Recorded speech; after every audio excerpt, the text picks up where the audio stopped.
ഇവിടെ ഇപ്പോൾ തണുപ്പ് മാറി ചൂടൊന്ന് സ്റ്റാർട്ട് ചെയ്ത് തുടങ്ങിയിട്ടുള്ളൂ കേട്ടോ. സ്റ്റാർട്ട് ചെയ്തെന്ന് പോലും പറയാൻ പറ്റില്ല. അപ്പോഴത്തേക്കും യൂറിൻ ഇൻഫെക്ഷൻ എന്നെ ഇങ്ങനെ മാടി വിളിച്ചു കേട്ടോ. സാധാരണ ചൂട് തുടങ്ങുമ്പോഴാണല്ലോ എല്ലാവർക്കും യൂറിൻ ഇൻഫെക്ഷൻ വരുന്നത്. 2-3 ദിവസം മുമ്പ് വെള്ളം കൂടി ഇച്ചിരി കുറഞ്ഞപ്പോഴേ ഞാൻ വിചാരിച്ചു എനിക്ക് എന്തോ പണി വരുന്നുണ്ടെന്ന്. പക്ഷെ ഇത്രയും പെട്ടെന്ന് ആ പണി വരുമെന്ന് ഞാൻ ഒട്ടും പ്രതീക്ഷിച്ചിട്ടുണ്ടായിരുന്നില്ല. അതും കറക്റ്റ് അമ്മ വിസ റിന്യൂവലിന് ബഹ്റൈനിലേക്ക് പോകുന്നതിൻ്റെ തൊട്ട് തലേ ദിവസമാണ്. രാവിലെ തുടങ്ങി ചെറിയൊരു വയറുവേദനയൊക്കെ സ്റ്റാർട്ട് ചെയ്തിട്ടുണ്ടായിരുന്നു. അപ്പോൾ ഞാൻ വിചാരിച്ചു പീരീഡ്സിൻ്റെ ഡേറ്റ് ആവാറായിട്ടുണ്ടല്ലോ, അതിൻ്റെ മുന്നോടിയായിട്ടുള്ളതാണെന്ന്.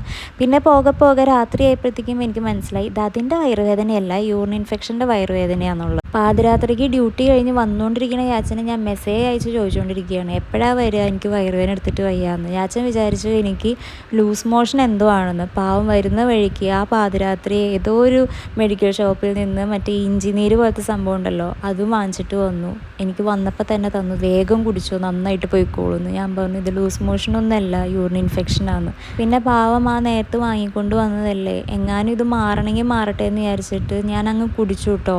കാര്യം ആ ഒരു വേദനയ്ക്കുള്ള മരുന്നല്ല എന്നുണ്ടെങ്കിലും ഞാൻ കുടിച്ചു, എങ്ങാനും ഭാഗ്യത്തിന് ഇനി മാറിയാലോ. പക്ഷെ കാര്യമൊന്നും ഉണ്ടായില്ല.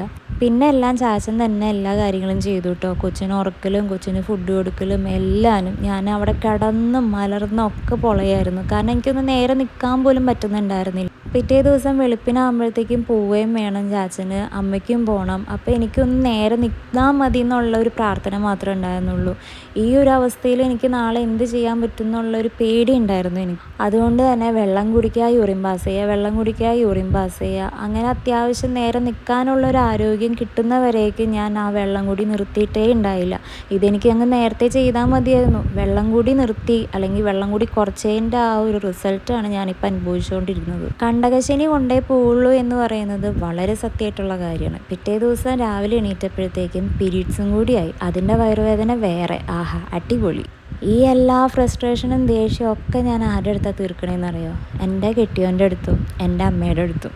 പക്ഷേ രാവിലെ, അതായത് വെളുപ്പിന് ഞാൻ എണീറ്റ് അമ്മേനെ യാത്രയാക്കാൻ വേണ്ടിയിട്ട് നിന്ന് കഴിഞ്ഞപ്പോൾ അമ്മ എന്നോടൊരു കാര്യം പറഞ്ഞു, നിനക്ക് ഒരു പണിയും ഞാനിവിടെ ബാക്കി വെച്ചിട്ടില്ല കേട്ടോ, എല്ലാ പണിയും ഞാൻ ചെയ്തു വെച്ചിട്ടുണ്ട്. അതായത് 5:30 പോകേണ്ട ആൾ 4 മണിയായപ്പോൾ, വെളുപ്പിന് 4 മണിയായപ്പോൾ എണീറ്റിട്ട് അന്ന് വേണ്ട കറിയും ചോറും എല്ലാം റെഡിയാക്കി വെച്ചിട്ടാണ് അമ്മ പോയത്. അമ്മ അത് പറയാനായിട്ട് കഴിഞ്ഞപ്പോൾ എനിക്ക് ഭയങ്കരമായിട്ട് സങ്കടമായിട്ടോ. കാര്യം ഞാനും അമ്മയും ചിലപ്പോൾ ഒക്കെ ഇങ്ങനെ വഴക്കിടാറുണ്ട്, ചിലപ്പോൾ തമാശയ്ക്ക്, ചിലപ്പോൾ സീരിയസ്. അത് അപ്പം തന്നെ മാറുകയും ചെയ്യും. എൻ്റെ ജീവിതത്തിൽ എനിക്ക് കിട്ടിയേക്കുന്ന ഏറ്റവും വലിയ ഭാഗ്യമാണ് ഇവരൊക്കെ, എൻ്റെ കെട്ടിയോനും പിള്ളേരും എൻ്റെ പപ്പയും എൻ്റെ അമ്മയും എൻ്റെ അനിയത്തിയൊക്കെ.